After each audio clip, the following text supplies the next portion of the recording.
everyone, my name is Emily Green and I will be your instructor for this 8-week section of U.S. history. I am here today in front of the Lincoln Memorial in Washington, D.C.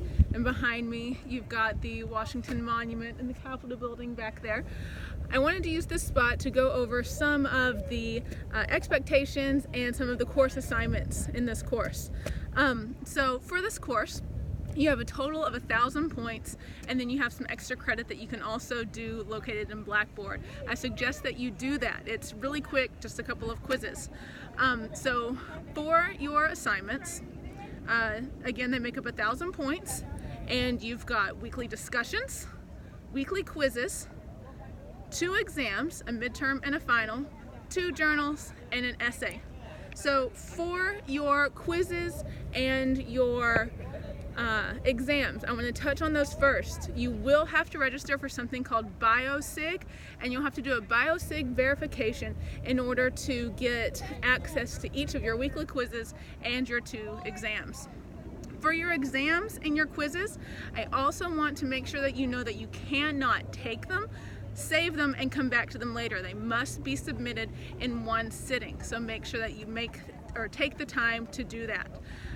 For your exams, you'll want to save a little extra time because you have a essay that you'll have to write and a couple of short answer questions that you'll have to answer, so make sure that you get time for that.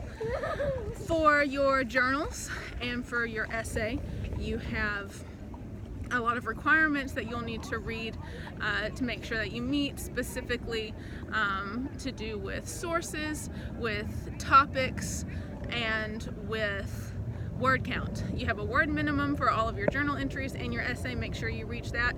For your essay, I gave a list of suggested topics for you that you can look at, and you'll also need to make sure that you have at least 1 primary source document. Weekly discussions, you'll have topics and primary source documents that you'll need to look at to use to answer those questions, and you'll have to respond to at least 1 classmate.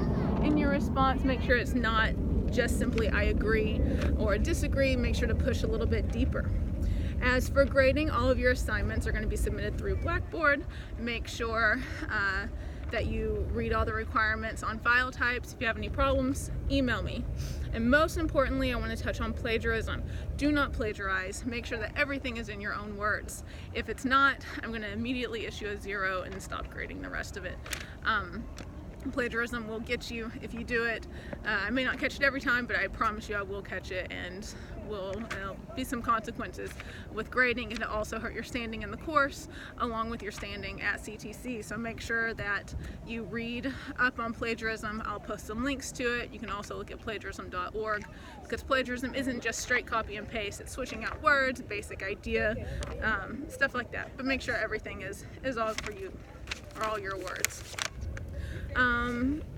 Let's see.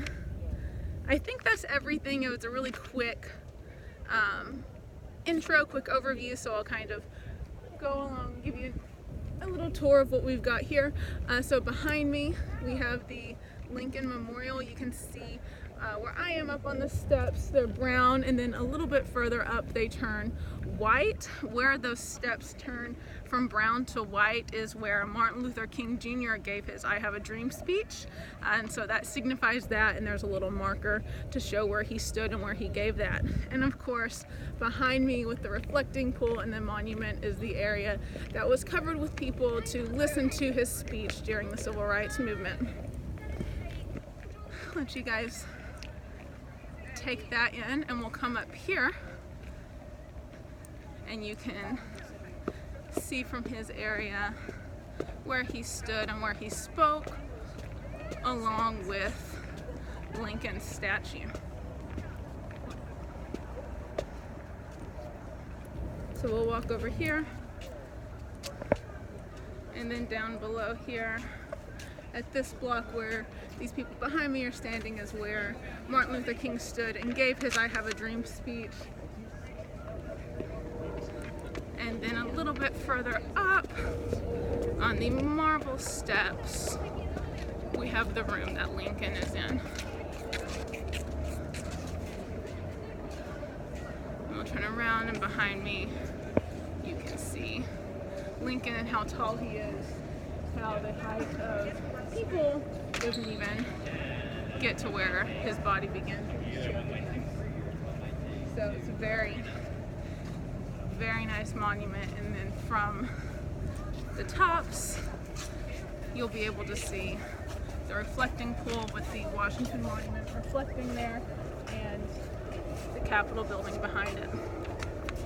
So again, I know that this was a very, very quick overview of the course. We discussed plagiarism. For grading quickly, everything should be back to you within 48 hours of submission. If it's not, send me an email. I may have overlooked something. For your discussions, I will grade them once you've submitted both your initial post and your response to your classmate. I'll wait for that response to grade it, so I just have to do it one time. Discussion posts, make sure that you answer all of the questions that are asked of you. Sometimes people only answer part of the questions, and that really does hurt them. And make sure that you really dig deeper and give me the why when you talk about facts and when you talk about things. Give me the significance of it. Tell me why it's important, how it impacted the time period that you're studying, and how it impacts today. Again, for your essay, read all of the requirements, and I provide a link under the essay requirements that give you some essay topics that you may be able to look at. And anyway, I think that's everything. If you have any questions, please feel free to email me or message me. I'm here to help you, and I look forward to working with all of you during this 8-week course. Bye.